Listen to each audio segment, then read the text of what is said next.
Welcome, welcome, North Gateway Tire Field on a beautiful, beautiful night. Coach, the rain stopped. 54 degrees, perfect fall football weather for a second round Ohio High School playoff Division II Region 6 matchup. Sitting next to the old ball coach here.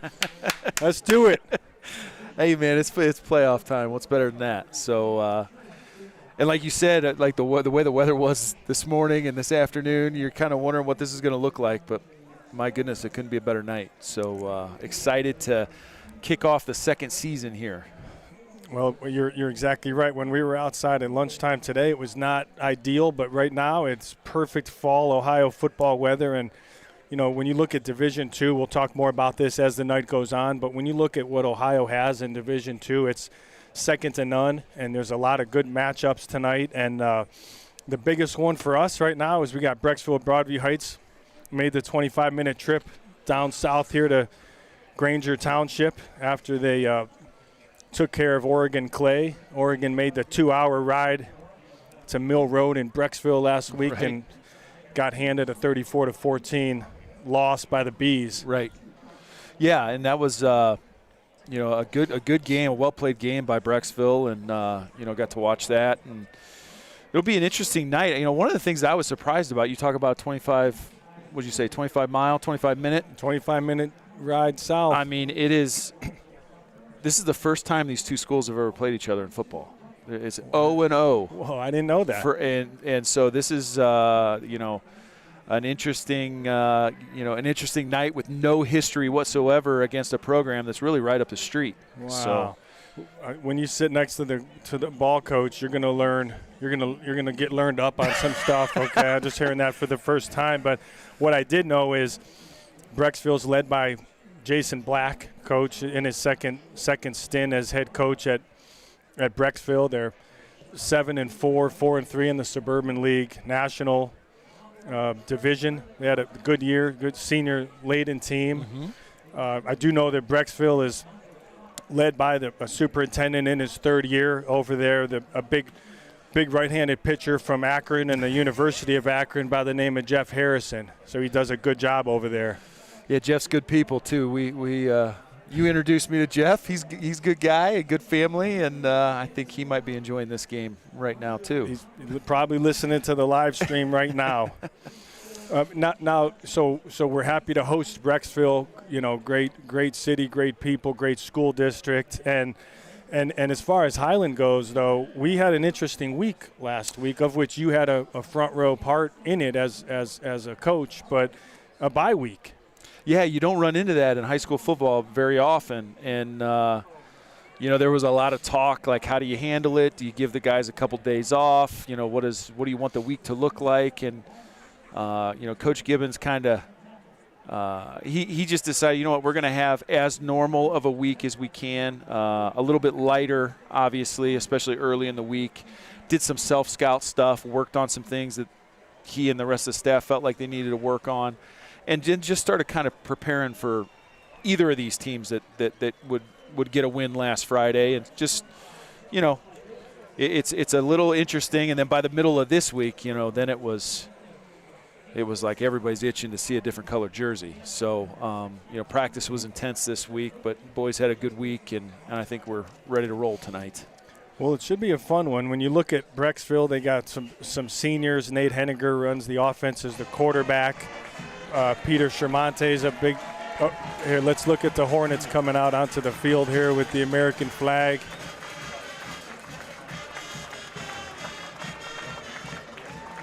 Yeah, these guys are itching to play. It's been a bit of a layoff and spirited practices this week. You know, sometimes we don't talk enough about Mike Gibbons. But Mike, in his 11th season, you know, Lake Catholic state champ, Hall of Famer, All-American, two-time national champion at Mount Union, so he doesn't like to be talked about. But, I mean, we don't want to take a guy like that for granted in the program that he's helped to build here and the coaching staff that you're a part of, and a lot of good people that are involved in this thing. Well, it's nothing short of incredible what has happened here, you know, through the last, whatever it's been, 15 years or so, and what Tom Lombardo started, right, and took a team to a state semifinal appearance back in 2013. And then when he decided to move on, you know, there's that big question, who you bringing in, what's it going to look like, and you end up with Mike Gibbons. I mean, pretty lucky. I mean, that's a great find, and he has done an outstanding job along with his coaching staff. Well, I wanted to be sure to mention that because sometimes we don't talk about him enough. I know he doesn't want us to talk, but when you get back to Brecksville, seniors, Nate Henniger at the quarterback, Peter Shermonte is all over the field, Carson Zabkar is a receiver.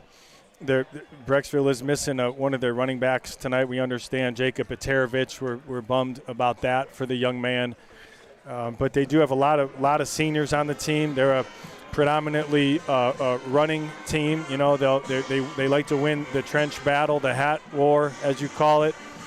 So that'll be an interesting storyline here tonight. Well, and I think you know, to your point, that defense has forced 24 turnovers this year, 19 interceptions, right? So they are they're an aggressive defense. They run this 3-3 stack. They run some cover 4. They run some cover 2. It's more like a Tampa 2. They've got a monster, like a position called a monster back that kind of just plays the middle of the field, and he's an outstanding player. I'm speaking of Peter Tremonti, just kind of plays the middle of the field. He will get in some deep coverages, but really good run stopper for them as well. Well, when we were talking about the keys to the game, you know, you have a Highland defense that does not give up really yards or points. They've given up 7 points in the first half total all season. Correct.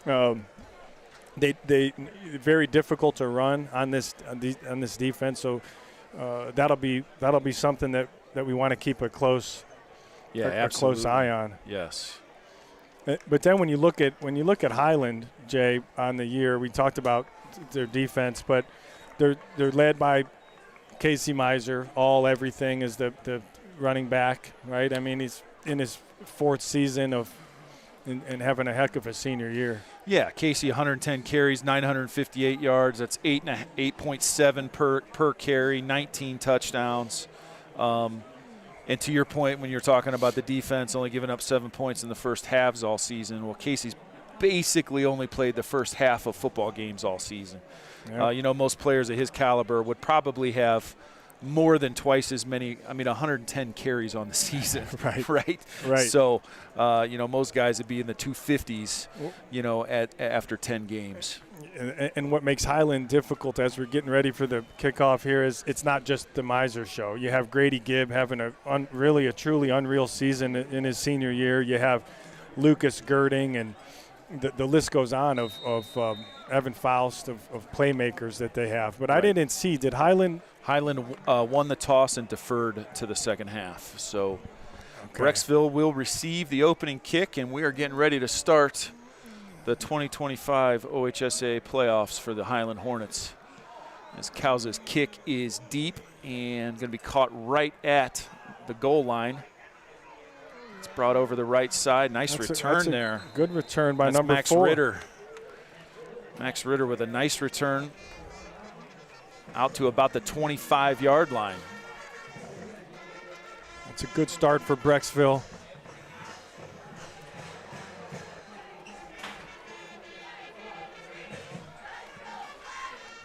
So this defense, we've talked a lot about these guys led by these 3 experienced linebackers in Faust, Gordon, and Callan Whitling.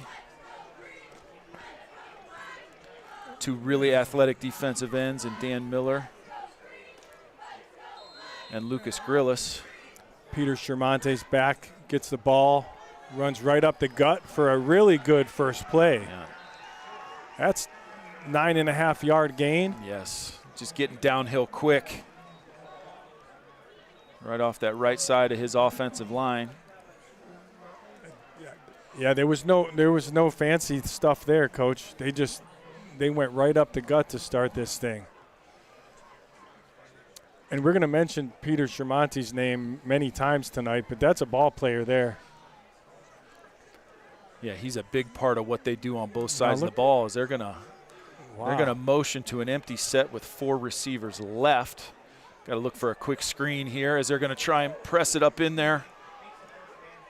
And that is a nice tackle by Jamison Gordon, but that's good for a first down. That was a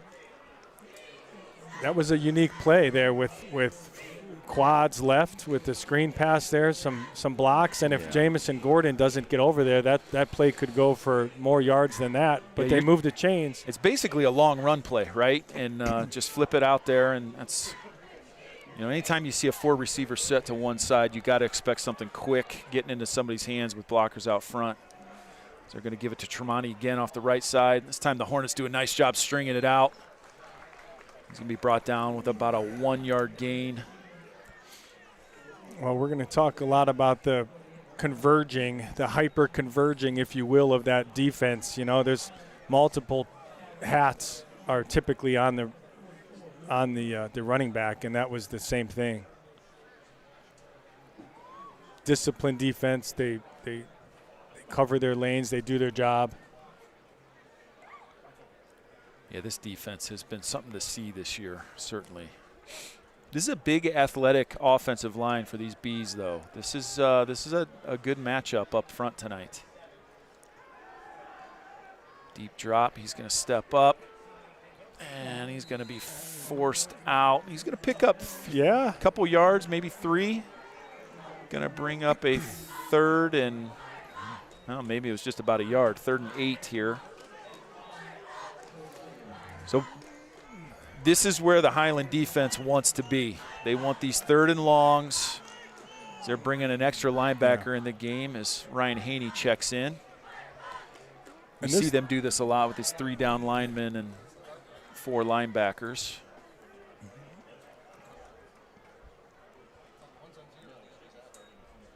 Straight drop. Good protection. And that ball's intercepted by Nick Dobkowski. He's got a couple blocks. We've got a flag down behind during the return.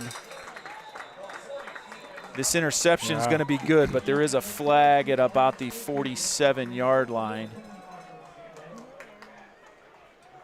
That was just a little too deep coverage there. Nick Dobkowski just playing, his deep half. It might have been quarters coverage, actually. He's playing right up the hash. It looked like Henniger had time in the pocket. He made a nice throw, but maybe a little amped up. He overshot the receiver, as happens early in the games. The adrenaline flowing, and the one place you can't miss in the middle of the field is high. Well, that's the thing you mentioned about the 3rd and 8, where Highland wants to be as a defense, and that's where Brecksville does not want to be, because their forte is not really throwing the ball downfield. So, but they tried it, and it's a shame because they were off to a pretty good little drive there. Yeah. Right. Converted a first down and a couple nice run plays in there, but that first down play that went for 1 yard kind of set up the rest of that. That's right. Set of downs there. Well, now we'll get to look at this Highland offense and Bees defense. Gibbs going to give it to Melzer right away. Hard run, going to pick up about 4 yards on first down. That's one of those things where Brecksville did a good job on that. They did there wasn't much running room. They didn't get blown off the ball, but Melzer still picked up 3.5, 4 yards. Grady Gibb comes in the huddle. What a senior year that young man's had. 17 of 86. That's 83.7%. 1,289 yards, 18 touchdowns, and 2 interceptions. Again, playing one half of football each week. Give to Melzer again. It's a good, tough run. Yeah, same thing as the first down play. Another 3-4 yards and sets up a 3rd and 3. But, yeah, Gibb is just such a smart leader of this offense. You know, he makes a lot of good decisions, both in the passing game and in the run game, and whether to keep it or hand it off. And typically he's making the smart. And he's got to read on, I would say, 95% of the plays. You know, he's got a keep or a give read. He's got an RPO where he could run it, he could pass it, or he could run that option. As we've got a 2 tight end set. Another give to Melzer, trying to get outside. Cuts it up in, but that's a nice play on the far side by. Yeah. I don't think he got that. I think it's 4th and 1. Who was that? Tremonti, number 25. Kids all over the field. Brecksville's defense came ready to play. They really did. We've got a couple more tight ends coming in the game. I think we've got 4 in the game right now. The Hornets are going to go for this on 4th and 1. Dan Miller and the big boys. Dan Miller. Along with Jamison Gordon. Gibb going straight ahead, and no problem getting that one. A good push there. Yeah, so, and I know, you know how I am about offensive and defensive linemen. I do. But, you know, watching the film on this Brecksville team, I want to say number 55 in the center of their defense. Yeah. Trevor Johnson is a problem. And he is an athlete. He is strong. He's 5'7", 200 pounds. Yeah. But he eats blocks as well as any nose guard that you will see at this level. I mean, he is – watching him against Wadsworth, he had a heck of a night that night. Fun to watch play in the middle of that defense. Ooh. And there is Tremonti coming up with a stick on Grady Gibb. But I'll tell you right there, Trevor Johnson got some penetration from that nose position and forced Grady to make a cut a little earlier than I think he wanted to. Still able to pick up about 3 yards there. 5'7", 200, looks like a wrestler. Not sure if he is or not, but you stick a guy like that in the middle of the line. Just watch his hands. Watch his hands tonight. Well, he jumps off the film when you watch it. I saw the same thing that you did. He's a tough kid. He is quick off that ball. So Gibb and Melzer in the backfield. Straight drop. Just trying to swing it out to Melzer. Well covered. Quickly. That looked like Jacob Widmore, number 13, first man there. Hornets only pick up about a yard on that. Well, when you look at their defense too, they're not afraid to bring pressure. Brecksville, They will bring their linebackers on 75% of plays, and they run like a 3-3 stack. Like a 3-3 stack, and then they've got number 25 Tremonti playing this monster position. You can see him; he's about 7 yards off the ball right here. But here come at least 2 linebackers. Gibb keeps. And they are going to drag him down after a gain of about 1. Going to bring up 4th and a long 5. Good penetration out of this Brecksville D to start this game. I love to see it, man. These kids came down ready to play ball here. Yes, sir. So now you got a 4th and 6 from the 41-yard line. Empty backfield.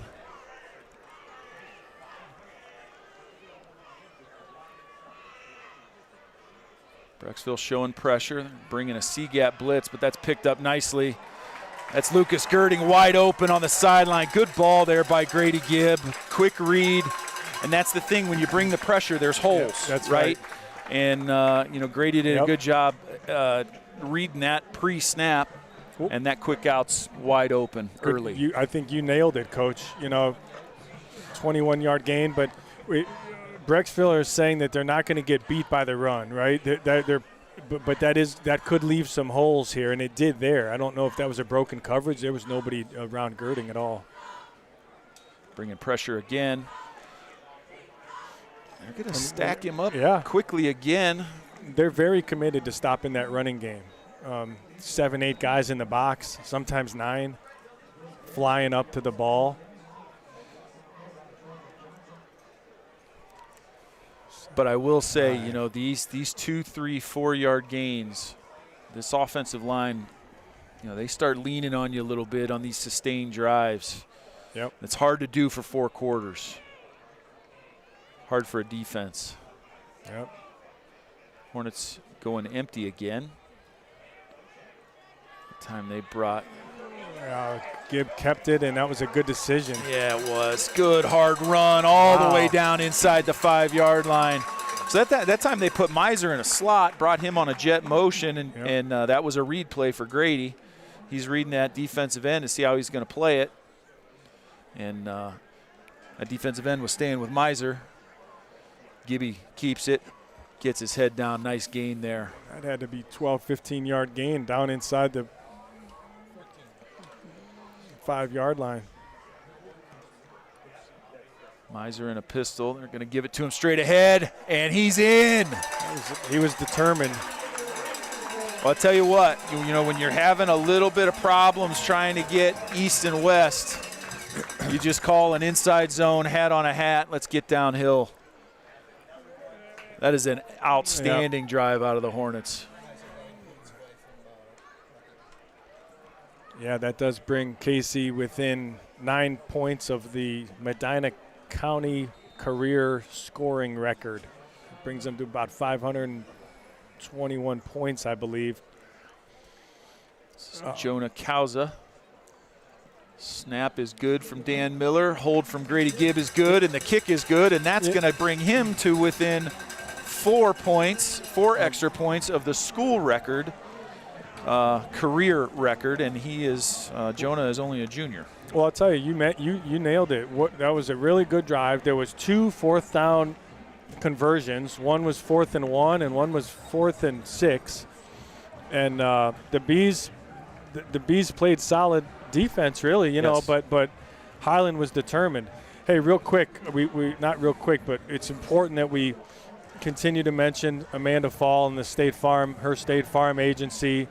A big shout out. She's right here in Hinckley. She sponsored these live stream games all season, all last season as well. And we would not be able to do any of this without her. So we appreciate you, Amanda. Yeah, we're going to take a minute too to also mention our first quarter sponsor, Laura Siliko and Joyce Melzer at Howard Hanna.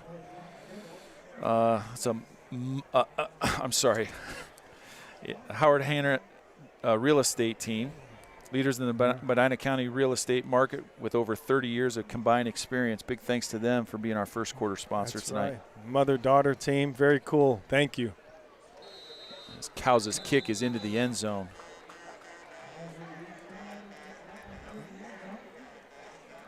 I know that Howard Hanna team of Laura and Joyce they've been huge contributors to this live stream and everything Highland through the years, very committed to the Highland School District and community.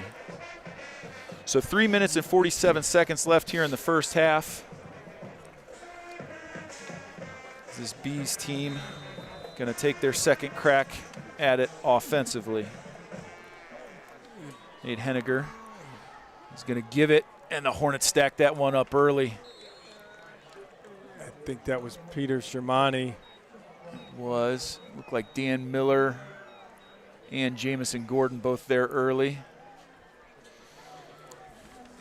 Well, Brian's here there as well. Brecksville's going to have to show some type of ability to throw the ball, or else Highland is just going to zero in on that run game, and it's tough to move those guys. They did a couple times on that first drive for some decent gains, but it's hard to make a living that way here. So we'll see. There's 2 backs now alongside of Henniger. That's Tremonti again, I believe. Nowhere to go again. It's really, really good at-the-point defense. Yeah. I think that was Jamison Gordon, and it was Evan Faust. How about Faust in the year that kid's had another year as a junior, leading the team in tackles. Yeah, and he's become a little bit more involved in the pass game these last few weeks too. He's had a couple outstanding seasons. Like you said, also only a junior. So now it's this tough spot of 3rd and long again. Deep drop. He's going to get flushed to his right. Throws across his body. Nice catch. Really good play. Number 4. That's Max Ritter again. That's the kid that returned the kickoff pretty well there earlier. Highland had that very well covered, and Henniger strung that thing out and found an open man for a first down. Yeah, Hornets need to get a little bit more pressure on those passing downs. Yep.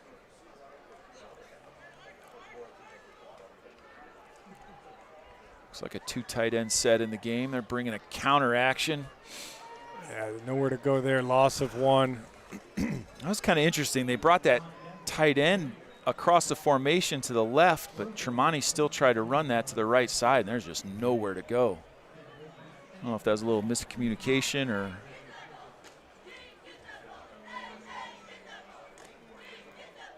So that's going to go for a loss of about 1.5 yards.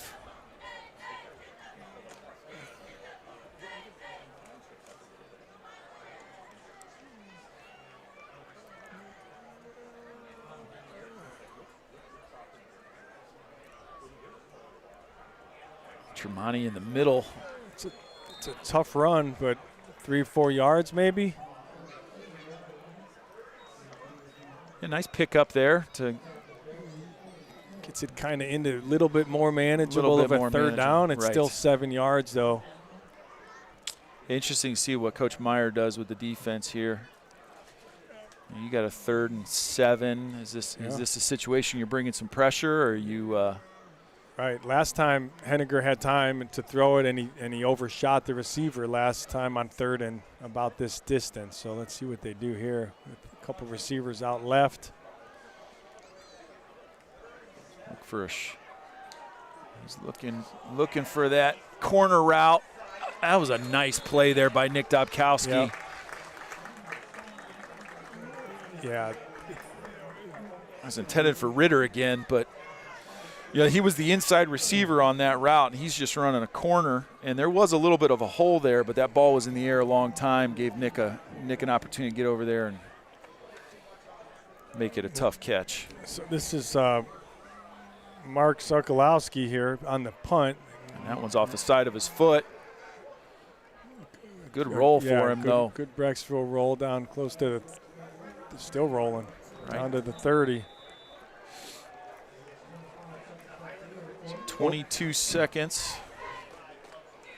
We'll talk more, too, later on, but Brecksville's a storied football program, Coach. They got a bunch of distinguished alumni, from Tom Tupa, Super Bowl winner, and his 3 sons that came up through Brecksville. And you have the Rose brothers that are playing big-time college football at Stanford, and Big 12 Player of the Year over at Iowa State, Mike Rose. So lots of good ball players have come up through Brecksville. Nick Sakelj is playing for the 49ers right now, 17 graduates. So it's impressive resume out of that football program. Right. I thought you were going to say impressive legwork out of me coming up with that. I mean, but obviously. Big thanks to Ryan Lipchek. That's right. That's right. He helped me out a little bit there, but. So 20 seconds left in the first quarter. Hornets take over at the 30-yard line. Gibb and Melzer in the backfield. Girding in motion. Good coverage there by Brecksville. Grady Gibb finds a hole in the middle of the defense. He's going to pick up about 12 yards. He wanted Dobkowski deep, and it was covered. And maybe somebody else was going deep as well. That was Jake Weber as well, number 7. Yes. Very well covered, but again, he made a good decision. He didn't force anything, Gibb didn't, and he picks up 13 yards. So that's going to bring the first quarter to a close. Again, a big thanks to our first quarter sponsor, Laura Siliko and Joyce Melzer at Howard Hanna. a mother and daughter real estate team, leaders in the Medina County real estate market with over 30 years of experience, continued supporters of Highland schools and Highland community. Yes. Contact Joyce and Laura to help with your next move. Well, that was a fun first quarter. Hey, we got a ball game here. Yeah. So I'm very impressed with this. I think this is one of the better fronts that this Hornets team has played this year, just as far as that defensive line for the Brecksville Bees is physical and quick, and their offensive line has done a nice job here to start the game as well. Yeah, they came ready to play, that's for sure. First down on the 43-yard line for the Hornets.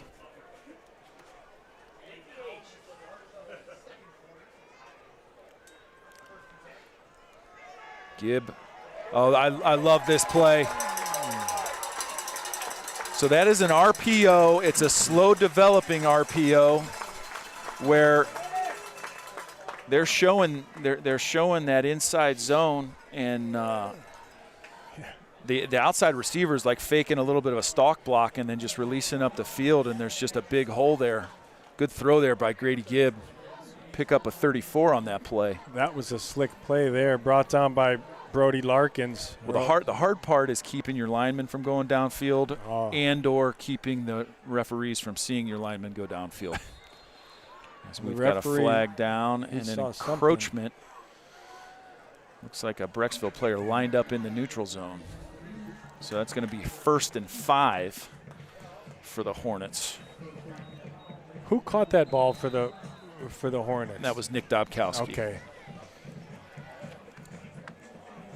You know, Nick's a really good blocker, so he can sell that stalk. He sold it.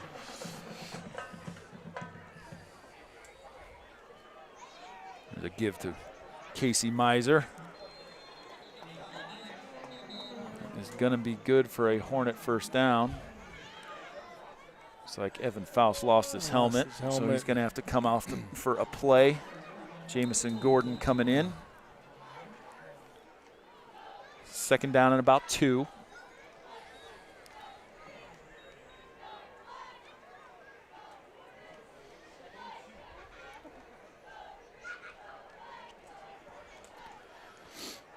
Gibbon Melzer in the backfield. Brecksville showing pressure. They give it to Melzer. And we've got a flag down. That would be good for a first down, but I have a feeling we're going to have a holding penalty here. It'll come back, but that was a good tackle by Peter Shermani on one-on-one against Melzer. Little holding action there, Coach? Yes, sir. That's going to make it 2nd down and about 12.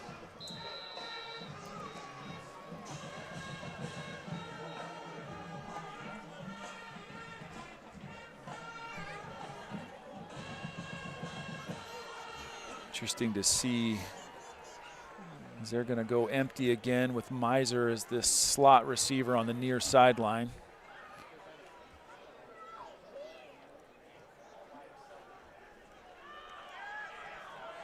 Dobkowski with a nice catch down the sideline.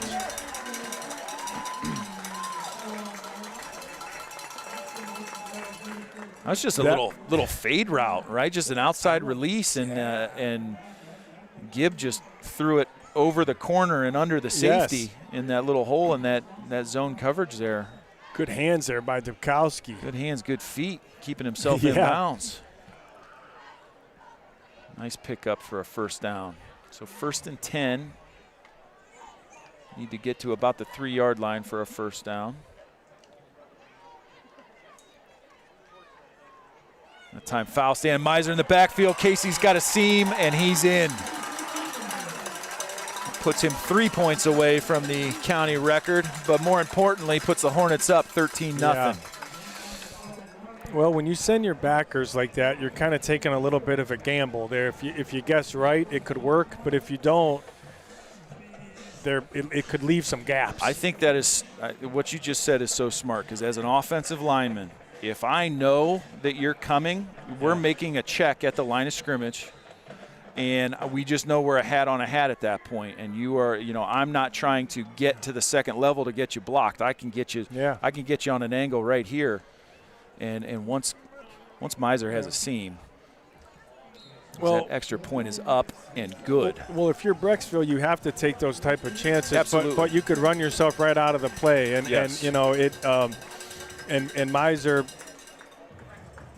Melzer had an opening, and that's all he needs. So 14-0 Hornets. Let's mention our second quarter sponsor, Yes. JGrande Jewlers. They're in Worcester, and their convenient location right over here in Medina, over at the River Styx Jewlers area there. Local trusted jeweler since 2009, continued supporters of Highland schools and the Highland community, specializing in traditional and current jewelry design. Big thanks to JGrande Jewlers. Well, I could see the ball coach, who has a anniversary coming up, if I'm not mistaken. I do. Maybe going over to see Grandy Jewelers, grab something for Amy. You're good at spending my money. Well, that's where we got our wedding bands from. That is the place to be. So maybe I will have to go check them out. Big Thanksgiving anniversary coming up. Yes. So 10 minutes in the 10:44 to go in the first half. Two really good possessions out of the Hornets.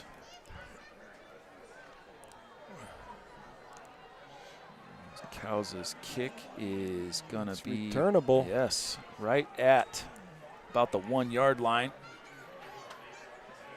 That was a nice tackle on that side. Yeah, it was.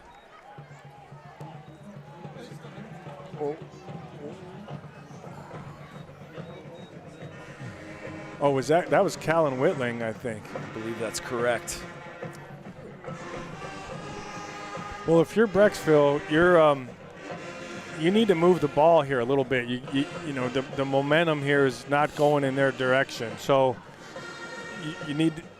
This is a key possession here for Brecksville. Going under center. Deep drop, 7-step drop. Hornets flush him. Nice throw. Yeah. I'll tell you that was really nice, and that was to Carson Zabkar, their #1 receiver, who there was nothing open. So what he did was he came straight back to his quarterback and helped him out. He came a long way back to catch that. Yes, he came 15 yards back. That's his 32nd catch on the season. Yeah. Had 358 yards coming in. Well, he didn't allow for that defensive back to make any type of play. He had great coverage, but he's sprinting back toward the quarterback. And again, Henniger had time. Right. He had time to survey the situation there. Pitch out to Shermani. Nowhere to go. Nowhere to go. It is so hard to try and get wide on this defense because there's a lot of team speed and two very disciplined defensive ends. And two very willing tacklers at safety that like to come up and run that alley. And nice job there by the Hornet defense, going for no gain on a wide pitch out. Brecksville's mixing in a play here and a play there, but they're searching for that consistency right now to move the ball with some, and it's difficult to attain on this defense. As the 2nd and 10 comes up. I like this going under center. As they're going to pull the guard and tackle. Look at that run. Seam there. Look at this run. Tremonti. Wow. You don't see that often against this defense. Well, I'll tell you what. This is a little old school football right here. You like it? I do. And you know what? When you're having trouble running wide and doing that stuff, sometimes you got to bring an extra man. Well, that time they brought two guys. So that guard and tackle both pulled to the left side there. Mm-hmm. Guard kicks out the defensive end. Tackle leads up through to get onto a linebacker, and there's a big seam there. That way all the play side offensive linemen are just blocking down. And Tremonti has proven over the last few weeks, you give him a little seam, he can make something happen. I love when you break it down for us from a fundamental standpoint. It's a hell of a play, though. That turns the whole drive around for them. Short drop. Looking for that corner route again. And that is just off the fingertips. It was a good throw. It was well covered. it would have had to be perfect. Looking for Ritter again. Yeah, because that was good coverage by Callan Whitling. I mean, he's right in his hip pocket. But the thing that I'm seeing, though, is when Brecksville does throw, Henniger has time. He has time to drop back and see the field. And Highland is not sending anybody, and the defensive line is not getting pressure yet. 2 tight ends. There it comes again. They're pulling both the guard and the tackle. Hornets do a better job that time sniffing it out, but that's still good for about a 4-yard gain. I think they got a little something here that they might need to stick with, but, you know, they're just trying to. What did they have, 2 tight ends in there? There was 2 tight ends, correct. 2 tight ends, 2 receivers, and a single back. Well, they're not going to wake up. They're not going to try to be somebody they're not. They're a team that likes to run the ball. So maybe they put a new wrinkle in over the last week, or maybe it's something they've been working on. I don't know if I saw that too much in the film. I don't know if you did. No, that's a new one. I like it, though. I mean, anytime you can bring extra guys to the point of attack, good things can happen. Straight drop. Time to throw. Middle of the field. That pass is complete. That's number 8. That's Cameron Steffen. Senior, 6'1", 215. That is going to be. They're going to measure this one. He's right at the marker. Is this the first time all year we've had the chain crew coming out? Look at these guys. You got Ryan Phillips.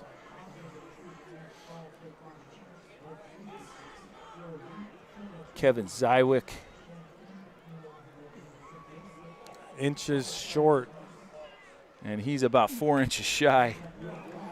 Good job out of the chain crew right there. Good job out of those guys. Best seat in the house. I think we have the best seat in the house, but those guys might argue with that, the chain crew. That's true. They might have a better seat. Well, that's a heck of a play. How about this drive? They started at the 20, and now they're at the Highland 23 with a 4th and inches. You think the quarterback's going to maybe just keep it? I don't hate that thought. And he will, and he's got it. Yeah. This is exactly the drive that the Bees needed at this point. You know, we talked about the game was getting away from them a little bit here, and they needed this drive. Now, though, what's going to happen here? You know, it's one thing to drive down, but it's another thing to put it in the end zone. Now you got to finish. Right. And if you're Highland, that bend but don't break, right? Right. Make a couple plays here and get off the field. Staying under center. Bring in that guard and tackle again. But this time he's brought down from behind. Yeah. That is a really nice play by Lucas Grillis. So that's the thing you got to teach your defensive ends. Your tackle leaves, get in his hip pocket. He's taking you to the football. So Lucas did a nice job there. That tackle that he's lined up over top of, he left, and Lucas just well, it's one thing to see it, but it's another thing to do it. Right. You know, he got down that line of scrimmage real quick. I mean, that's a tackle for just about a 1-yard gain from the backside defensive end right there. That's a sophomore that's had a really good year, Lucas Grillis. 2 tight ends again, trying to go outside zone. Tremonti has a little bit of a seam there. Yeah. He's going to pick up about 6 yards.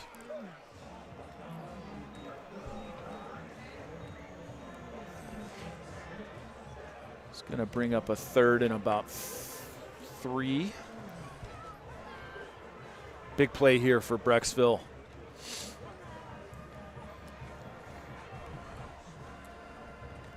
Yeah, it is.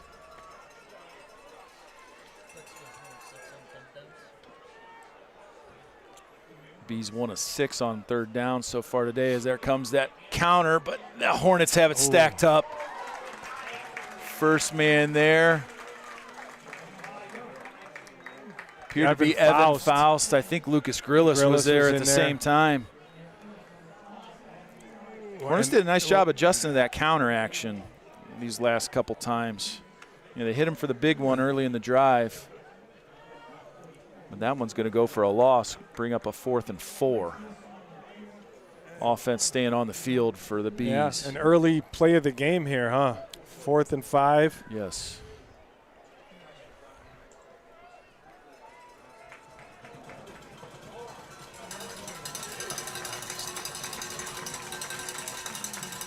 Short drop, looking for that fade route, and incomplete.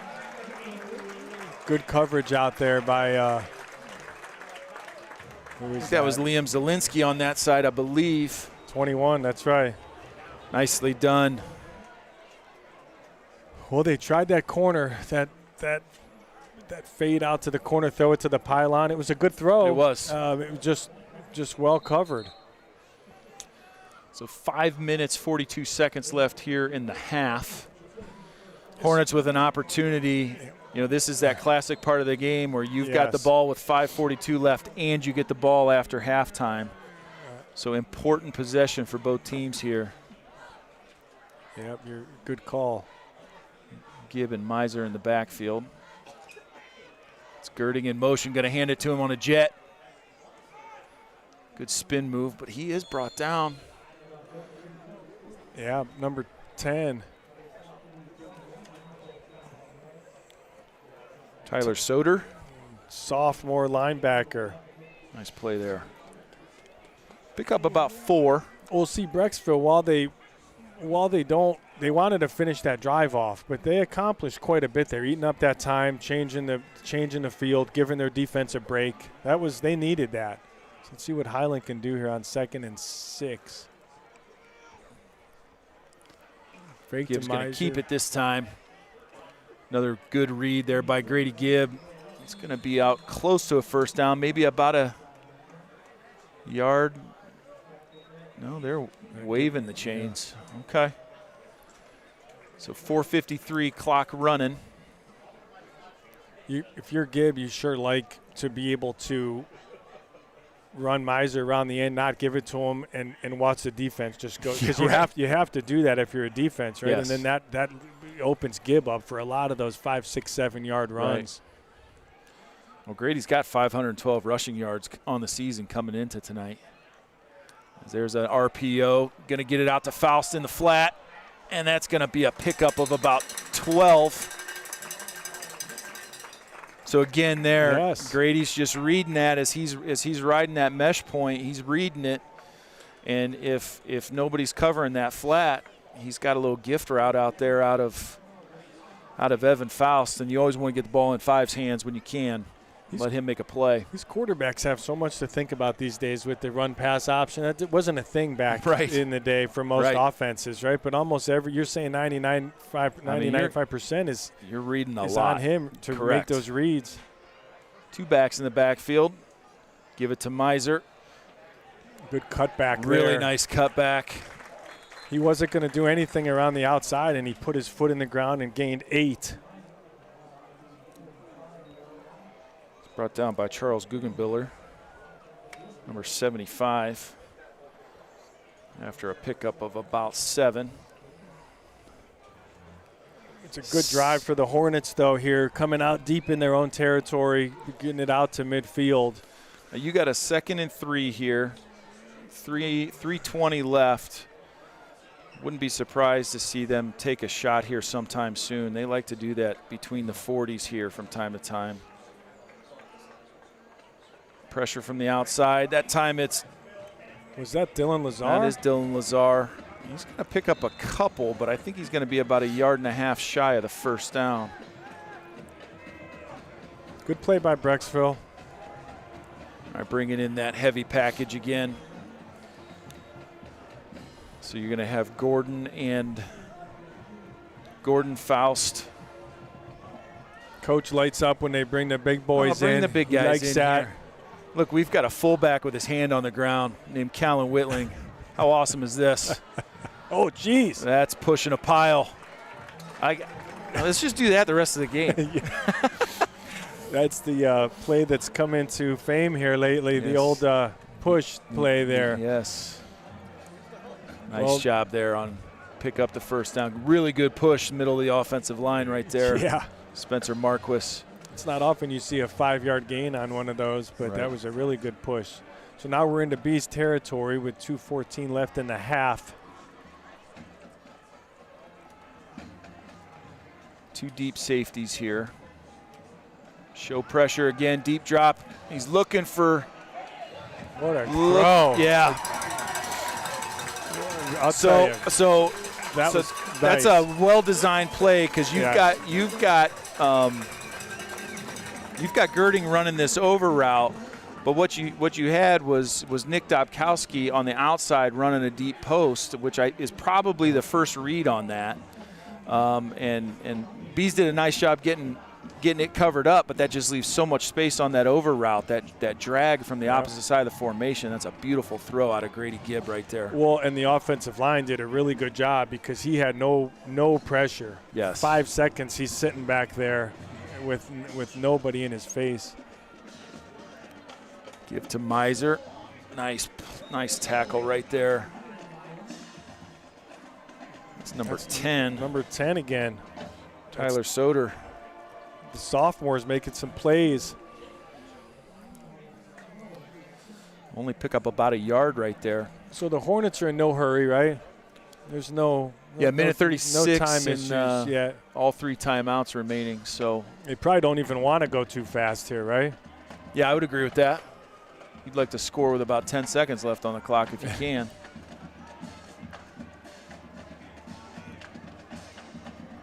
A little bit of a tighter formation here. Bringing Girding in motion, and we're going to have a false start. Hornets just flinched a little bit on that. Sometimes when you're bringing that motion, that offensive line, you've got to hold. You're kind of leaned out a little bit, but the quarterback starts his cadence, and it might be like a half a count longer waiting for that motion getting to where it needs to be. And that can be tough on these offensive linemen. If you're anticipating instead of reacting, it can be tough for those guys up front. Yeah. Well, you would know. Fake the jet sweep, and it's walled off. Nice run by Grady Gibb. He's still driving his legs. Oh, man. First of all, that was a great read. Yes, it was. But then he finished that run off. I thought he was down at the 15-yard line, and he got down inside the 10. Hornets going to take a timeout. I'll tell you what my favorite part about that play was, watching those offensive linemen get downfield. Tommy Fern was out here, 9 yards downfield getting a block on a defensive back. They walled that off real nice. They did a real nice job walling that off. But the thing you forget about with Gibb is his size and strength, Yeah. He's 6 foot 195. Is that about accurate, you think? I think that's he looks a little bit bigger than 195 to me, but that's a good sized boy though. I mean, he would not go down. So 44 seconds. Hornets have 2 timeouts remaining. That's what makes this offense so difficult though. I mean, who do you key on? Melzer, Gibb keeping the ball, Girding coming around the end, Dobkowski and the receivers out there. There's a lot of weapons here that the Bees have a tall order to. And then you got to deal with Evan Faust, running routes from the tight end position. That's right. Or they hand him the ball from time to time. It's going to be inside zone. Nice patient run right there. Nice little jump cut. It's going to be good for a Hornet first down, I believe. Yep. And Hornets going to take their second timeout. Well, it's been another fun and good second quarter. Thanks again to JGrande Jewlers for sponsoring this. They've been around since 2009. Big supporters of Highland schools, Highland community. So we appreciate you guys. Go see JGrande Jewlers in Worcester or in Medina. Well, your lady's 25th birthday is coming up here in January, so 28. But yeah. Oh, my 28 now. So I mean, maybe we could go over there and you know. Get a 2-for-1 special over there, you know, anniversary, birthday. Another impressive drive here out of the Hornet offense. Oh, it really has been, and you nailed it. They talk about the last 4 minutes and the first 4 minutes. What do they call that? The middle eight? The middle eight. There it is, the key part of the game, and it really could swing a game. You know, 14-7 is a lot of different animal than 21-0. But the Hornets haven't punched it in yet. They need to finish this drive off. Yeah, this is a couple important plays here. You know, you got 1st and goal from the 6-yard line. Only 1 timeout left. Girding in motion, going to give it to Melzer, and he stretches out, but he's just short. Yeah, a couple inches short. That's all right. It's 30 seconds run on the clock. Coach Gibbons is going to choose to use the timeout here. That's the last timeout too. So what do you do here? Maybe call a couple plays in the huddle? That is possible, but my guess is we're going to see the old tush push here. So the 2 plays they call in the huddle are tush push 1 and if needed, tush push 2. Correct.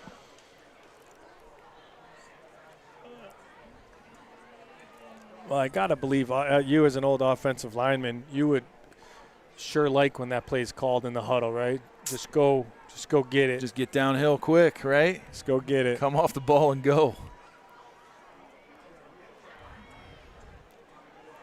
Well, I'll tell you what, you know, and we talked about the pass protection out of this offensive line. These guys have done such a good job all year, and I know, you know, being at practice this week, and you know, they were challenging Spencer Marquis. You know, he had his hands full in that at that center position, and then you know Wyatt sits and Tommy Fern there's the tush push, and that's going to be good. Yeah, there was at some point in time. There we go. Well, he was about 2 yards over there. Yeah. That was a good push. Yes. But you got sits and Bendow at the guards, and you've got I'm sorry, I thought I saw a flag for a second. But what this offensive line has done, I mean, it's just. Remember we talked at the beginning of the year, Coach? Yeah, that was one of the question marks, right, because they only returned Josh Messina. And Messina has just been an animal, moving from inside to outside playing tackle. So you had four new guys coming in, maybe 5 new guys coming in, and they quickly erased that question mark. Yes. Yes. That maybe outside observers had a question mark. I don't think they had a question mark inside of that huddle and team. I agree with you. I mean, you know, to have a player like Messina coming back, and then, you know, Spencer. I happen to coach these now seniors when, these now juniors when they were in 8th grade. I was helping coach that 8th grade football team. And, you know, Spencer's been playing center since 5th, 6th grade. I mean, he knows this offense as well as anybody. So having a guy like that knows the call, he's a good player, don't get me wrong, but he's also very smart. And, you know, Cody Bendow had a lot of opportunity last year to get on the field. Now he's one of the guys in the middle of that offensive line. And well, by nature, a program like this, a lot of seniors are going to play. So therefore, there's going to be underclassmen that don't get to play as much, right, just because it's a good program year in and year out. Right. So we've seen it at the quarterback position, we've seen it at offensive line, where these guys come in and they're ready to go. Correct. And I think that's a big. You got to give Coach Fritz a lot of credit. He's actually down there talking to the guys right now. That kickoff is going to go into the end zone. But what Coach Fritz does with that group, and you know, it's fun to watch. It's fun to be at practices now that the freshmen are done, and I get to spend some time with the older guys, just watching the way they work every day, and the way, you know, he's coaching them hard every day. And you know, you're facing a different front this week. You're facing this 3-3 stack, and you've got this monster that you're. You know, this monster position that you're trying to get blocked. There's a lot going on, and at the end of the day, they've got rules, and if you follow your rules, you're going to get to the block you need to get to. And he's done a nice job just kind of simplifying it for those guys, and they do a really good job executing.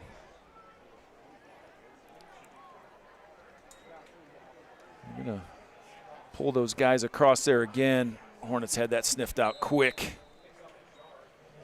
And that's 14 seconds, clock running. I would imagine the Bees are going to be happy to go to the locker room.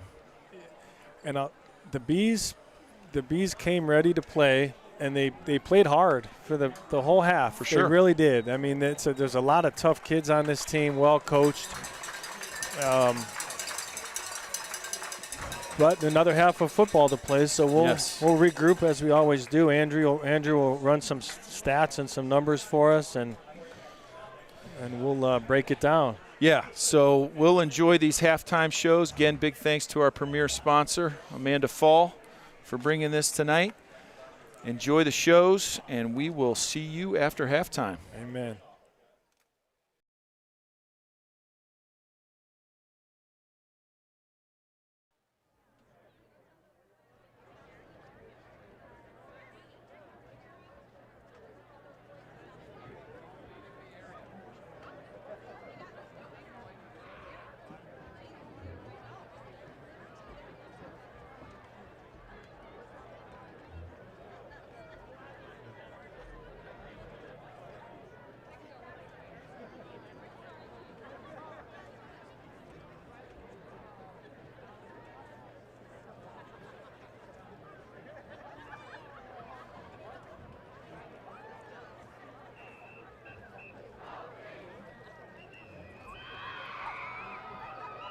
Ladies and gentlemen, it's the pride of the high, the Brexel Broadview Heights Marching Bees. Get ready for an electrifying show featuring some of the biggest pop hits from the artists and fans on the Disney Channel. We'll kick things off with a high-energy mashup that's sure to get you moving. Christina Aguilera's Ain't No Other Man with Insync's Bye Bye Bye.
With routines entirely choreographed by our enjoy a mix of Demi Lovato's 2015 hit, Confident, and the Jonas Brothers' 2019 smash, Sucker.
and the traditional band dance to a fan favorite, Miley Cyrus's Party in the USA.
R&B singer and piano player Matt Stein.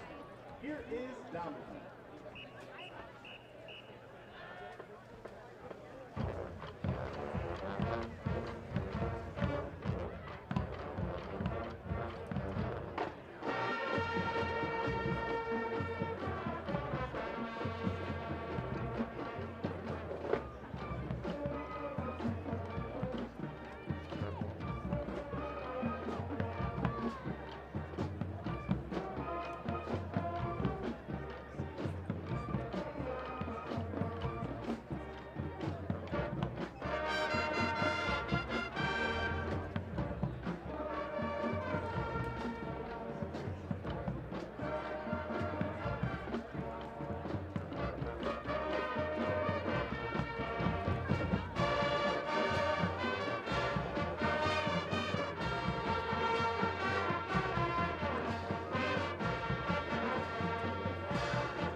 Clay and Bruno Mars in 2024.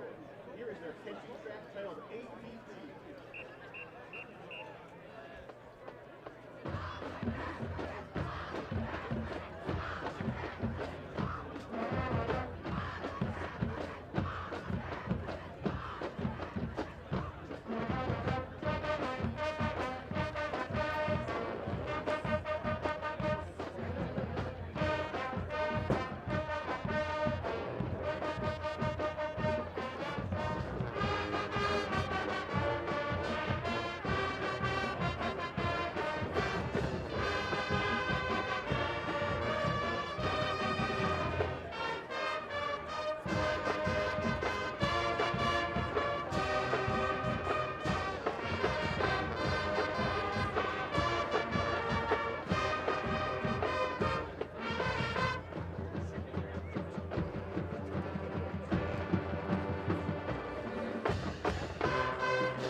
Close tonight's performance with one of NSYNC's most popular singles. Off of their album No Strings Attached, this is Bye Bye Bye.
Well, we're back. We're back, Coach, for a second half. And as usual, Andrew did break some stats down for us, some numbers. That's what he does. A couple things jumped out at me is Highland had 211 yards of offense. Brecksville had 93, which it's not a bad number. You know, but a lot of those yards, I think 2/3 of their yards came in 3 or 4 plays. Yeah, a couple right? chunk They plays. hit some chunk plays. Yeah. Yeah. I mean, Henniger 4 of 8, 34 yards, and the 1 interception there on the first, on their first possession. Yep. On that 3rd and 8, and kind of forced one in the middle of the field. Tremonti, 54 yards on 12 carries, but he's also had 7 rushes for 1 yard or less. Yeah. So he popped a couple as well. Yes. So that front 7 for the Hornets has done a nice job against a really good runner. But offensively, I mean, Gibb doing what Gibb does, 6 for 6, 114 yards, and also has 7 carries for 52 yards and a touchdown. Melzer, 52 yards on 13 carries and good for about 4 yards per carry. So. Well, and that's not bad, but it's kind of like we talked about. It's evident that Brecksville is keying on Casey and doing a decent job of containing him, but there's so many weapons that Highland has. I mean, look at the catches that Girding and Dubkowski have had. Look at and Faust. Right. You know, look at the runs that different guys have had. There's 5 or 6 weapons on this team. Yeah. Yeah, it's a pick your poison situation. So it's, I mean, at the end of the day, it's 21-0, and the Hornets get the ball. So this first possession is the most important possession for the Brecksville Bees that they've had all season. That's if they right. can find a way to get a stop, they have a chance to get back into the game. If Hornets go up 28-0, you're in a bad way at that point. So if you're in the locker room right now, you're Brecksville and Coach Jason Black are saying, we fought hard in the first half. We came ready to play. It's a good team we're up against. Let's pretend it's 0-0. Let's get a stop. Yeah. Let's get the ball back and let's go score and see what happens. Yeah, you got to win the first possession. No, and I think, honestly, I mean, there was a lot of positive things to say in that locker room at halftime. Yeah. The problem is they don't have anything to show for it. Right. So offensively, they got to finish a drive, and but they've shown the ability to make a couple plays for sure. And then if you're Highland in their locker room, you're saying, let's get the ball and go score. Right? Yes. It's a 0-0 game. Let's go. Yes. Let's put together let's keep blocking. Let's keep making plays. Let's keep executing. It's a pretty clean first half. Not a ton of penalties. Correct. 3-4 penalties in total. Weather's beautiful. I was just talking to some people down there. They couldn't believe how the weather turned out. So all in all, it's a good night to be alive. Absolutely. Hey, big thanks to Amanda Fall for being our premier sponsor this year. AmandaFall.com, 330-273-4100. And yes, thank you, Amanda. And then we will be now. We'll be going over some scores, because when you look at Region 6 here, you have some games going on right now. You have Wadsworth is hosting St. Francis de Sales. They're up 20-0, I think, around halftime. Avon is hosting Olmsted Falls. I think we saw 26-6. They were winning. Yes. North Ridgeville, the team that we will likely be playing next week, is hosting Anthony Wayne, and they were up pretty big. I think we saw 21-6 or something like that. So we'll play the winner of that game. Correct. Yeah, winner of this game plays the winner of that game. If the Hornets win, that game will be played right here at North Gateway Tire Field. But I know you don't like to get out ahead of things here. So there are 24 minutes of football left to go here. So So I'm the guy that gets out ahead of things. Yeah, Coach is the guy that keeps us grounded and said, let's focus on this half of football. I'm worried about this kickoff right here. Okay, he's right. No, he's right. Little squib is going to be taken by Girding, trying to reverse field. Nice return, gets it off the across the 20 to about the 24-yard line.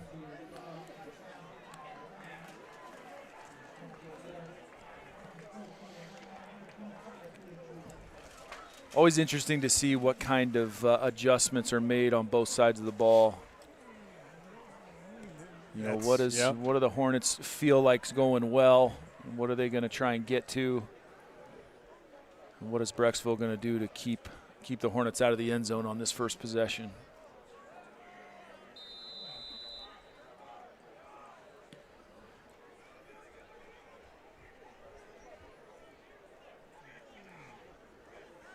Here we go. Get to Melzer. That bottled up very nicely. Yeah, it was. I feel like number 8, number 22. Yeah, match at him. And Cameron Steffen both there quickly, but Casey, you know, I think is one of the things we haven't gotten to talk about a lot this year. Like, that play was stacked up at the line of scrimmage, and then all of a sudden you look at the chains move, and look, he picked up 3 yards out of it. I thought he got no yards. There's a little RPO, little outside screen to Girding. Ooh, that's a big hit. But that's good for 8 yards and a first down. Peter Tremonti coming over, making Lucas pay for that first down. Nice little wide receiver screen on that side. I like how he gets the ball out so quick. Boom, boom, makes the decision, says I'm and gets it, and he gives Girding a good opportunity to do something with that ball. Casey around that left side. Look at that run. Break a couple tackles. Geez. He's going to end up picking about 14, 15 up on that. The first 6 yards was the blocking. The last 8 yards was Melzer doing what he does. I'll tell you what, man, the way he finishes runs, it is strong young man. Oof. And just like that, Hornets into B's territory at the 48-yard line.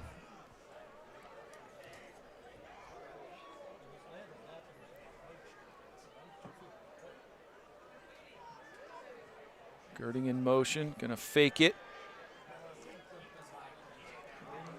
Gibb keeps it. Ooh. And he's gonna pick up about 4, maybe 5 on that. I believe that's Tremonti again. It was a good play on both sides of the ball. I'll tell you, Brecksville is playing hard. That Tremonti makes. You know, I'm glad you said that. You know, like one thing that I noticed watching the film, like this team is not going to quit. No. I mean, they were down by 17 points at Aurora early in the season, came back and won that game.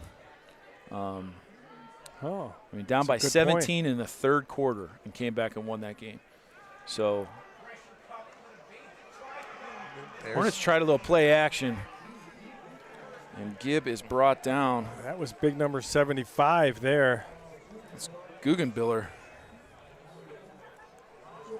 It's a second play we've seen him make tonight. Senior.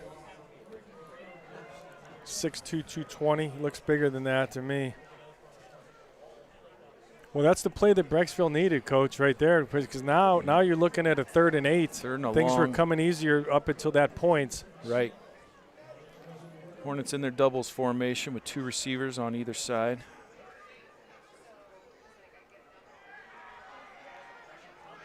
Nice route there.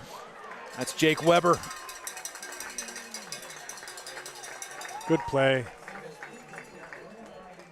That's just a deep, you know, that's like a 13 back to 10-yard route. And he just kind of sits in underneath that zone. Grady Gibb puts a good ball on him, but Jake went up, had to go up, stretch out, and make that catch. We've seen a bunch of catches today, some good hands catches by the Highland receivers. Big pickup on third down there. Nice play. It's a backbreaker for a defense. Let's go back to Casey Melzer. Getting north and south. He breaks a couple tackles, and he is gone. And I believe that is the record breaker for total points in a career for Casey Melzer in the county. He's a special back. That was a 33-yard run, Coach, and after he was stood up after about 12 yards. Yes. There was 2 or 3 defenders, and I thought it was done. He didn't. He knows how to finish a run. Yeah. And then accelerate out of it. Jeez.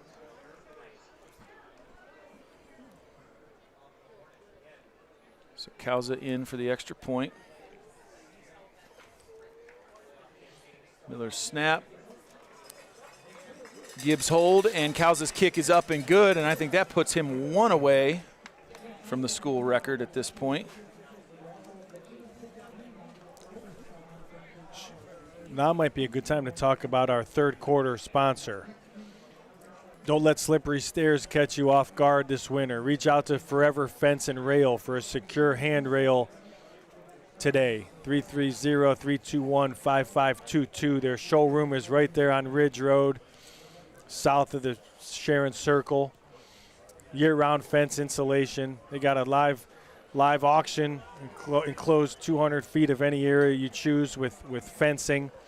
Great people. Ken Throckmorton has had a player here on the team, last year? Last year, correct. Last year. Yep. Good local people, great company, Forever Fence and Rail. We appreciate you guys. Big supporters of Highland, all things Highland as well, the Throckmorton family.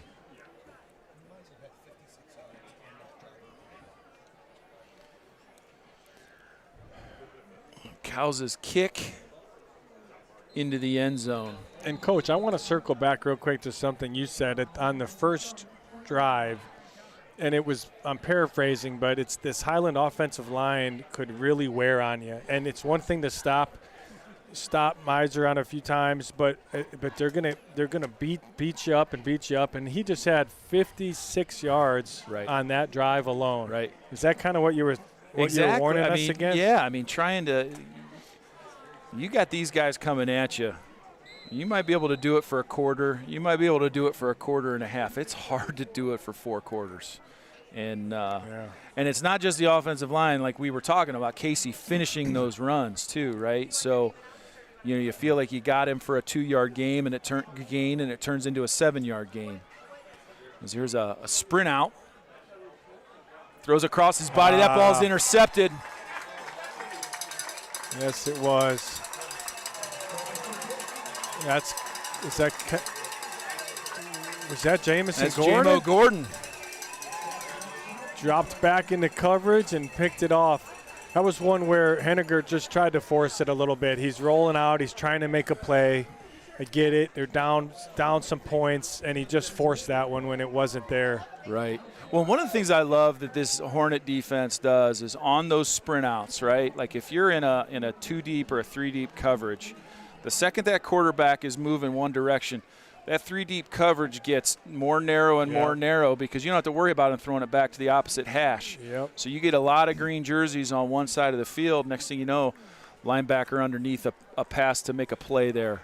That's a middle linebacker making an interception on the sideline. That is Dylan Lazar breaking tackles. That's a 20-yard gain there from Dylan.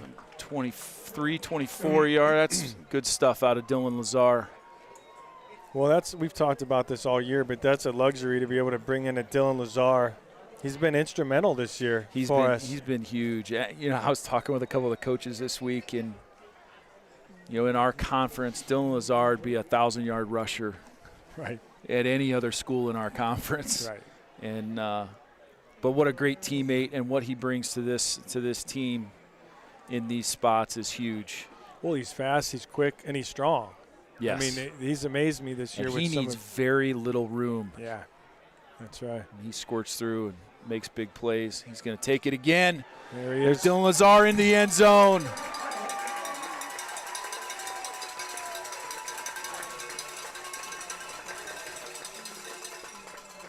And quickly, it is 34-0. Yeah, that's the way that Highland wanted to start the second half for sure.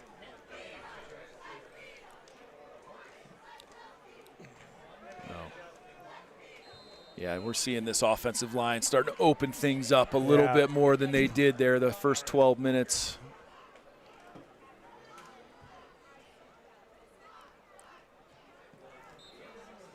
And that kick is good.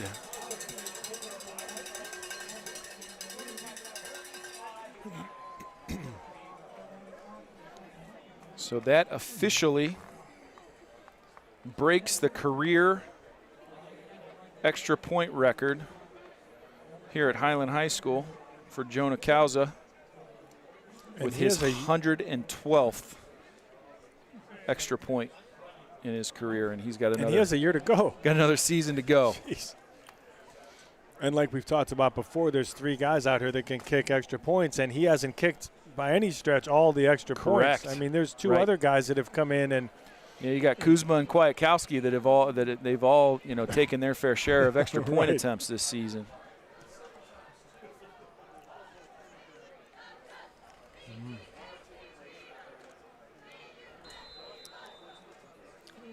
You got Peter Shermani and number 4 back there, Max Ritter, to return this kickoff. 6:22, and it is a running clock at this point, so the clock is ticking. Left in the third quarter. Nice high kick just into the end zone. So the clock will remain running, as you said. As the Brecksville offense is going to take the field.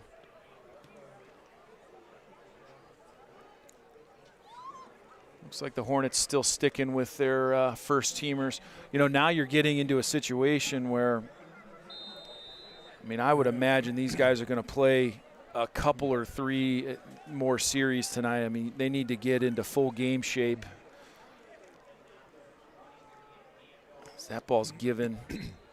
I'll tell you what, Dan Miller made a nice move from that defensive end spot and kind of cut into a B gap and pursued right down the line of scrimmage, made that tackle from behind on that play. Nice play by Dan Miller. It's been fun to watch him play this year. There's a really nice article in the Gazette today about him and I saw that. Kind of his transition from being a freshman quarterback to now he's playing defensive end and he plays some tight end, and there's been a game or 2 he's played some tackle, offensive tackle. Smart kid that knows the playbook.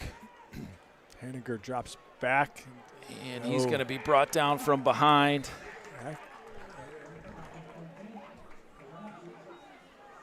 Was that Dan? No. Might have been Josh Messina.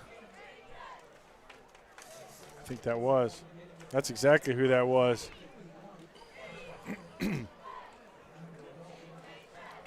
Well, that article said something about Dan Miller. Not only does he wear multiple hats, but he wears multiple jerseys. There was a game where you switch jerseys and switch of positions and all kind of stuff back. We were up at Avon Lake early in the year, and there's a deep drop. Hornets getting more pressure now. That ball is completed to the sideline. That was Dan Miller putting a hit on the quarterback right there. Yeah, but we're at Avon Lake, and Wyatt Sitz went down, I think, in the second quarter, and that they moved Josh Messina from his tackle position down to guard where he played last year. They ripped number 85 off of Dan Miller and put number 76 on him and sent him out to play left tackle. Don't see that every day, but that's the type of teammate. And there's a low line drive kick again. Girding's going to stay away from that one. Yeah. Well, the Brecksville offensive line, we talked about them, and they're tough kids. I wanted to point out number 71, Isaac Gazoski, sophomore, good player, good family. And that whole offensive line, they got to, like we talk about, they have a tall task in front of them with this defensive line. But you don't want to take anything away from the season that Brecksville had. For sure. And it's, and they've had a heck of a run lately. They beat Solon, Twinsburg, Clay to finish off a really good season for them. And now what do? You look at this we got 2 minutes, 50 seconds left. Maybe we'll see some different guys coming in on both sides of the ball. But it's kind of like you said, how do you navigate that, Coach? These guys haven't played, and this not only goes for Highland, but it goes for a lot of schools in the area, right? They haven't played in 2 weeks. And they haven't played a 4-quarter game this season. I think the only non-running clock game was the Avon Lake game. But that was still a 28-point game or something like that. So that fourth quarter, there was still a lot of guys getting worked in. So, yeah, that's a tough, because you got to protect from injury and the obvious whatever. But at the end of the day, I mean, next week you've got a tough opponent coming here, and you got to be prepared to play 4 quarters. And 2 weeks from now, if you get past next week, it's a whole different ball game at that point. You're going to give it to Girding on a jet sweep. Breaks a tackle, gets the edge, spins out of another one. Wow. That's a nice carry. I thought he was going to go out of bounds, and he said, no. I'm just going to spin out of that one, get another 4 or 5 yards. Well, you bring up a good point, too, is, next week is going to be a really good game here, but it's also going to be a really good game down in Wadsworth. Yeah. Avon is going to be coming to Wadsworth. And right. that would be one where there'll be a lot of eyes on that on that game for multiple reasons. But Wadsworth has their best team they've had in a decade, I think, and they're pretty excited about that matchup. Quick flip out to Faust. He's going to pick up 7, maybe 8 yards on that. Again, little RPO. Just read it, get it out of your hand. That's likely a pre-snap read. They've been having some trouble picking that play up. They run it a few times tonight, and it's probably tough as a defense to pick up a Girding coming out of the slot back position like that, you know, especially out of a zone coverage. There's nobody's guarding them.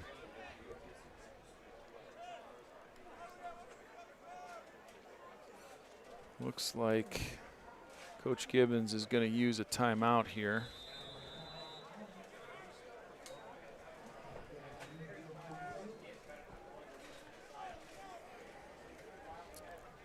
Let's use this opportunity to mention our third quarter sponsor one more time, if I could, Coach.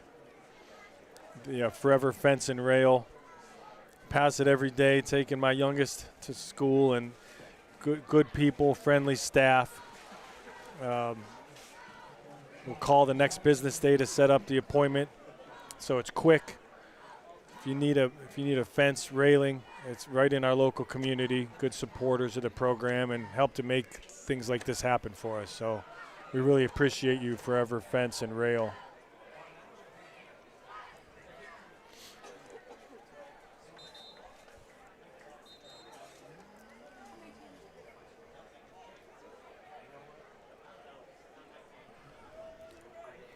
I'll take a minute to think.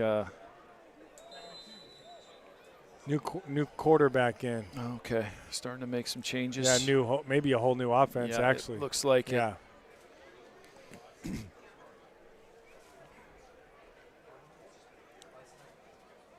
give to Lazar. He cuts it back. Another nice pickup.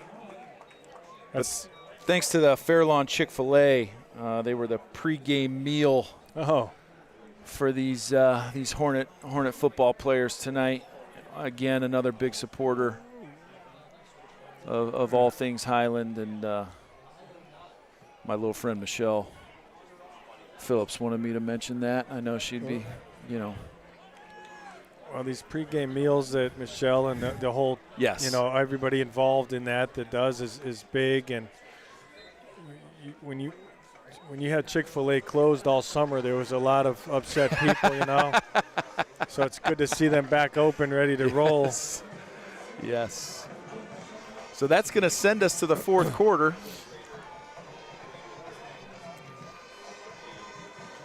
Well, that was an interesting third quarter because, like you said, it was pivotal coming out of halftime, and you talk about what did the coaches do for adjustments, and I don't know that Highland made too many adjustments. They kind of just kept doing what they do, and it looks like the Bees weren't really able to respond to that. I think the biggest thing that I saw, at least on that one particular drive, is they were getting a little bit more downhill. They, you know, a little bit more just inside zone, just coming at you. This Brecksville defense they've got some speed, and we had a little trouble getting wide on them a couple times early. Yeah. So they got a little bit more downhill inside, and Casey made a little statement there. Getting up over 100 yards on the night on that first possession. Nice cut there by Dylan Lazar, but he's going to be stacked up. Maybe a loss of about one. So that's Aiden Police in at yes. a quarterback, correct? Well, oh, now it's Johnny Pouchet. Now it's Johnny Pouchet. A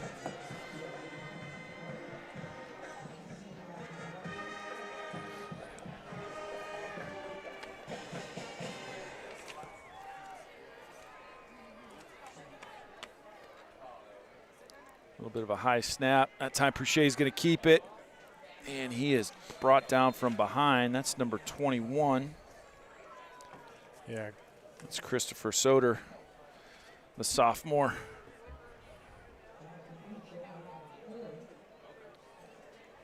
He's had a nice game tonight. Yeah, he has. So you're saying you said last week Brecksville is staying in the Suburban National for football. Is that? They are actually they're the exact opposite of that. Oh. They are going to the Suburban American for football, and everything sport else they'll okay. stay in the National. Okay, thanks for keeping me honest there. Nordonia's doing the exact opposite of that.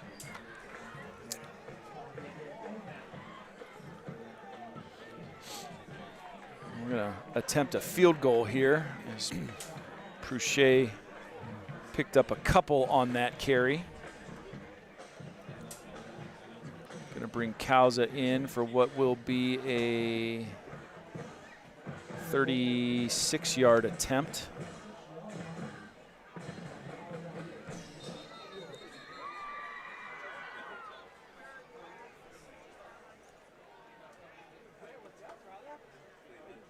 Short stoppage for one reason or another.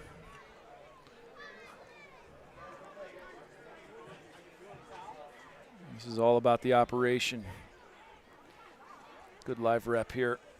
Good snap, good hold, plenty of leg, and it's good. It's a weapon.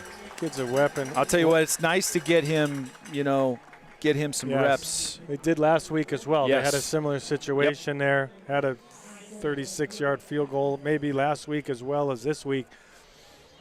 The kid's one of the highest rated kickers in the country. Yes. And by one of those metrics or one of those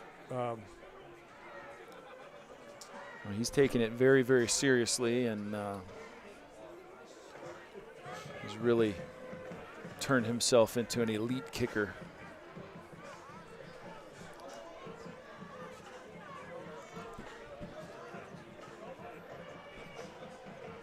Let's see if we can find a couple of these other scores here.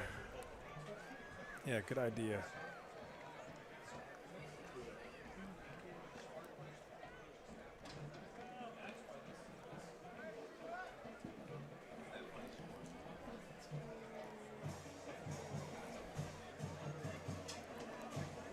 Well, I still show Wadsworth up 20-0 against DeSales. And I'm still seeing 21-7 North Ridgeville over Anthony Wayne. So Anthony Wayne's giving him a game. We saw Anthony Wayne. We've seen him about 3 years in a row. Yeah, we saw DeSales too last year. We did, yeah. Yeah, DeSales was our that was our second round game last year. Yeah, and then we went to play Anthony Wayne at somewhere, where was that, around Sandusky or? Yes. Was that at Bellevue last year? Well, at my age, they all run together, Coach. I think we were at Bellevue for the Anthony Wayne game right. last year. And then when you look over at Region 5, too, with, Hoban and Walsh. Hoban hosts Boardman tonight, and Walsh hosts Nordonia. So, those teams, we're lucky and blessed to have such a good Division II. So Hoban up 38-0 in the fourth quarter. Good run by Shermani. He could go. He could. He got one man to beat, and he's going to do it.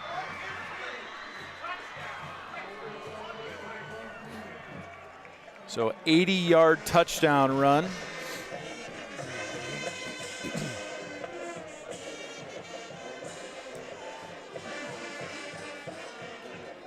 It's a good run.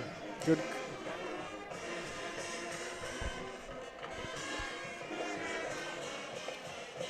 So I've got a 28-15 Walsh lead at halftime over Nordonia.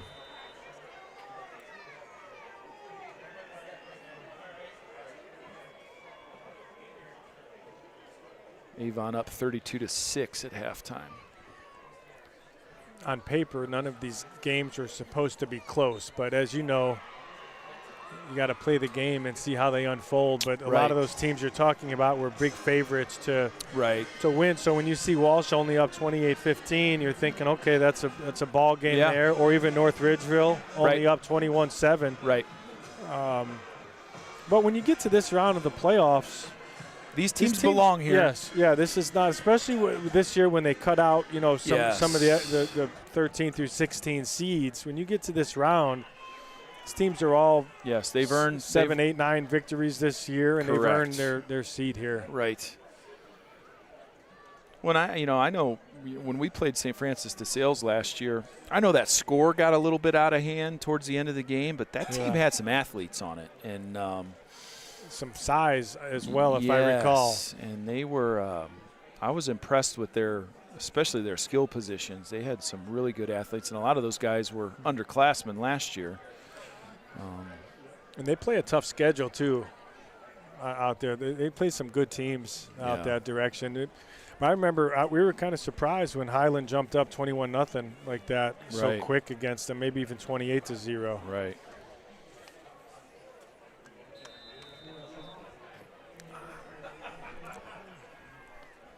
I'll get it. So Bees set to kick it away. Low squibber.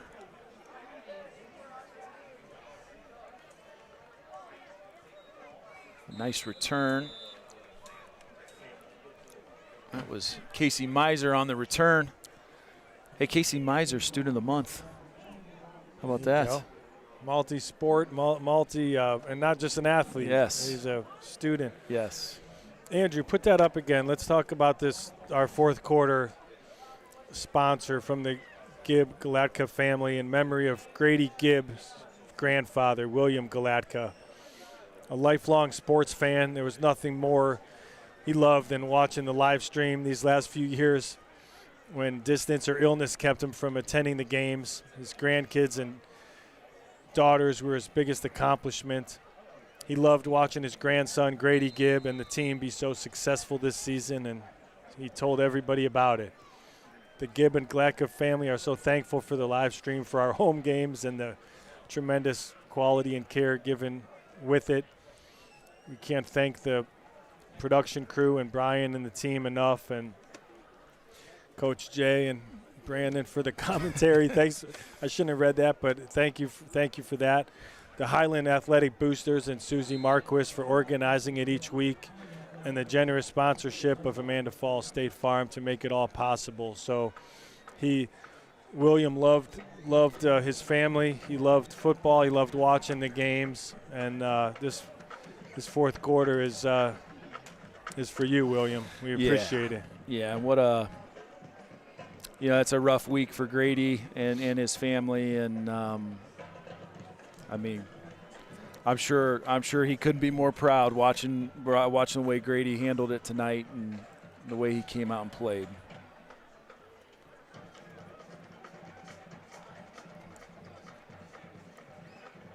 So it's Police back in, going with a jet sweep. We've got a flag on the far side.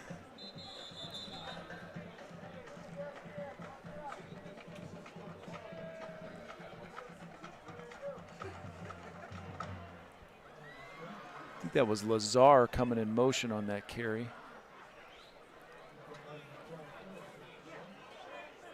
That's the real life stuff, though, Coach. You know, Grady's got a playoff game he's prepping for. His grandpa dies this past week, right? That's tough for the family. Comes out here, plays a heck of a ball game. Probably thinking about his grandpa. Yeah. You know. Yeah. But it's more than just football. You know, it's about family and it's good to see. We sure appreciate it. I know you'll be missed for sure, William.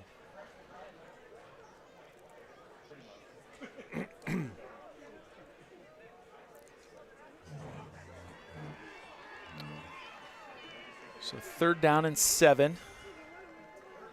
Police going to give it over the right side. Only going to pick up a couple.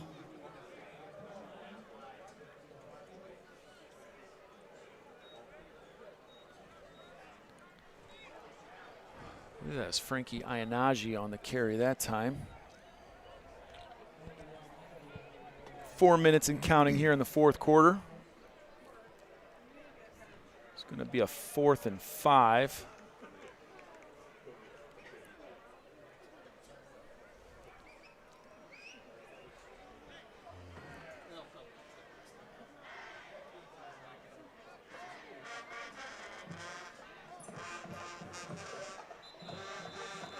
And Coach Gibb is going to take a timeout.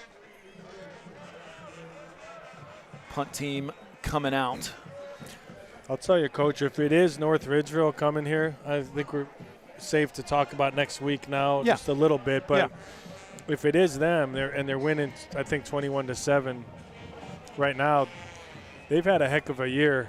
You know, they were 9-1. I guess maybe they're 10-1 now. They've rattled off 6 straight wins. They have 1 loss, and the loss is to Avon. Right. So they're going to come in here feeling probably pretty good about themselves here. No, I think that's a battle coming to town next week for sure. And great to be able to play it here.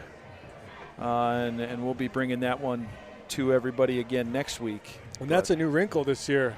With having a regional semifinal home game is was part of the adjustments they made with the bye weeks and everything.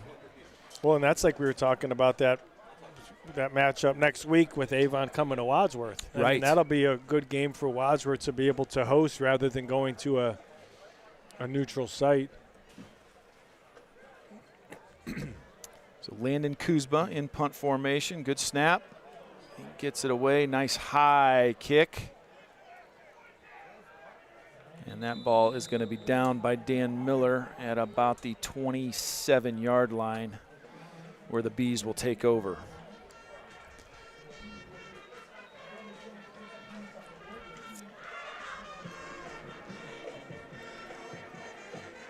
Yeah, it'll be a fun week of prep next week, getting ready for a big game, and those are the games you look forward to, right? Yes. And no offense to some of the opponents in the regular season, but it's going to be a lot easier to get focused up in practice this week when you're staring a 10-1 team in the face coming to your place. Yes. It's an inside carry. That's look like number 37, who is not on the Bees roster. I apologize. That'll be fun for the boys to prep for. That'll be fun for our crew to prep for next week. Yeah. Hopefully Andrew will have his A game ready, as we know he will. He always does. Didn't even hear me. He's deep in deep in the numbers over there. Nick Milanich on that carry. Mm. And Brought that down play is- hard by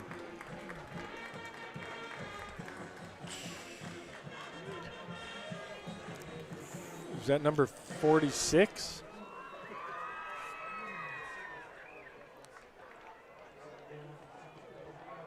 Yes, it is. Was that Tommy Troush? That is Tommy Troush. 6'1", 175-pound junior.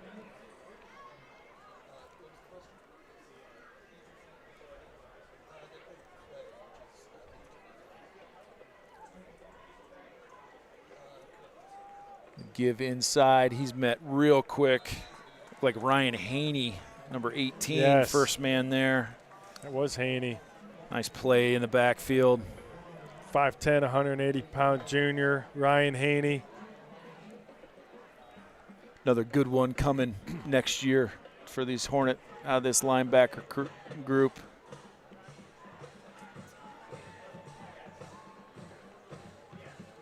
I believe that's Jason Haney's son, is that correct? That is correct. Who's done a whole lot for this youth program Yes. over many, many years. Yes.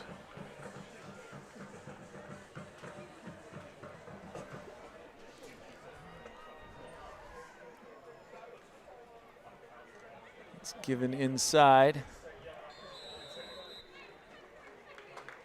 That was number 59 hit him hard.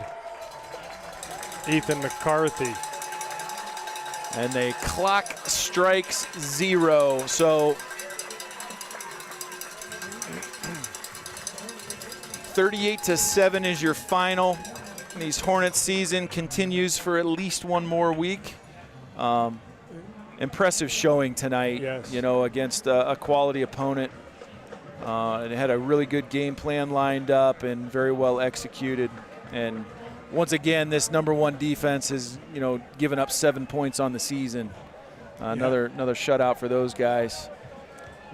While we did miss our leader and guide, Brian, we do thank Eric, Nate, and Nate for doing what they do. And Andrew.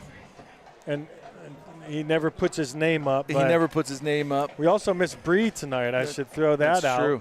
That's true. We're working on a skeleton staff here, but we Yes. did a hell of a job. Yes. Hey, big thanks again to Amanda Fall, State Farm Agency, for being our premier sponsor this year. And due to her contributions, we'll be bringing one finale of a live stream here to HLS.media next week, as the Hornets will host what appears to be the North Ridgeville Rangers. Well, if this was the first matchup between these two teams, as you said earlier, that was a good game to watch, good game to be a part of, and we're thankful for the opportunity. Thanks to the sponsors. Thanks to you, Coach. Thanks to the production team, and we will be back next week. See you next week. Have a good night.